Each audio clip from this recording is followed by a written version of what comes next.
بسم اللہ الرحمن الرحیم۔ ریاض الجنہ کے 7 ستون جو ہیں، 7 زیارتیں جو ہیں، اس حوالے سے بات چل رہی ہے۔ تو اب جس زیارہ کے حوالے سے، جس ستون کے حوالے سے بات کرنے لگا ہوں، وہ ہے ستون عائشہ۔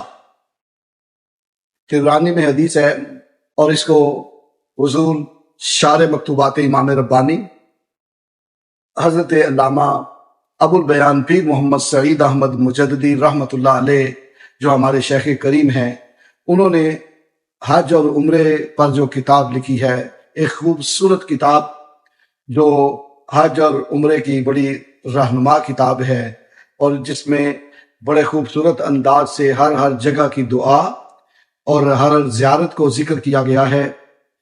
اس میں طبرانی کے حوالے سے حضرت ابو البیان رحمۃ اللہ علیہ آپ نقل فرماتے ہیں کہ سیدہ طیبہ ام المومنین عائشہ صدیقہ رضی اللہ تعالی عنہا نے اس ستون کی نشاندہی فرمائی، اور حدیث پاک میں آتا ہے کہ حضرت عبداللہ بن زبیر رضی اللہ تعالی عنہ، آپ نے پوچھا سیدہ طیبہ ام المومنین عائشہ صدیقہ رضی اللہ تعالی عنہا سے کہ ام المومنین وہ ستون کہاں ہے جس کے بارے میں حضور نے ارشاد فرمایا ہے اگر لوگوں کو پتہ چل جائے اس جگہ عبادت کی فضیلت کیا ہے تو لوگوں تم قرہ اندازی کرو، تم قرہ ڈالو، پرچیاں ڈالو کہ ہم وہاں کھڑے ہو کر عبادت کریں گے۔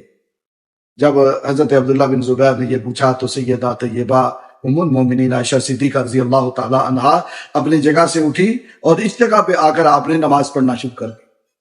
یعنی آپ نے بتایا کہ یہ وہ جگہ ہے جہاں حضور صلی اللہ علیہ وسلم نماز پڑھا کرتے تھے، اور اس جگہ پہ ستون کے ساتھ آپ ٹیک بھی لگایا کرتے تھے، اور حضور نے یہاں بہت سی دعائیں مانگی ہیں بیٹھ کر۔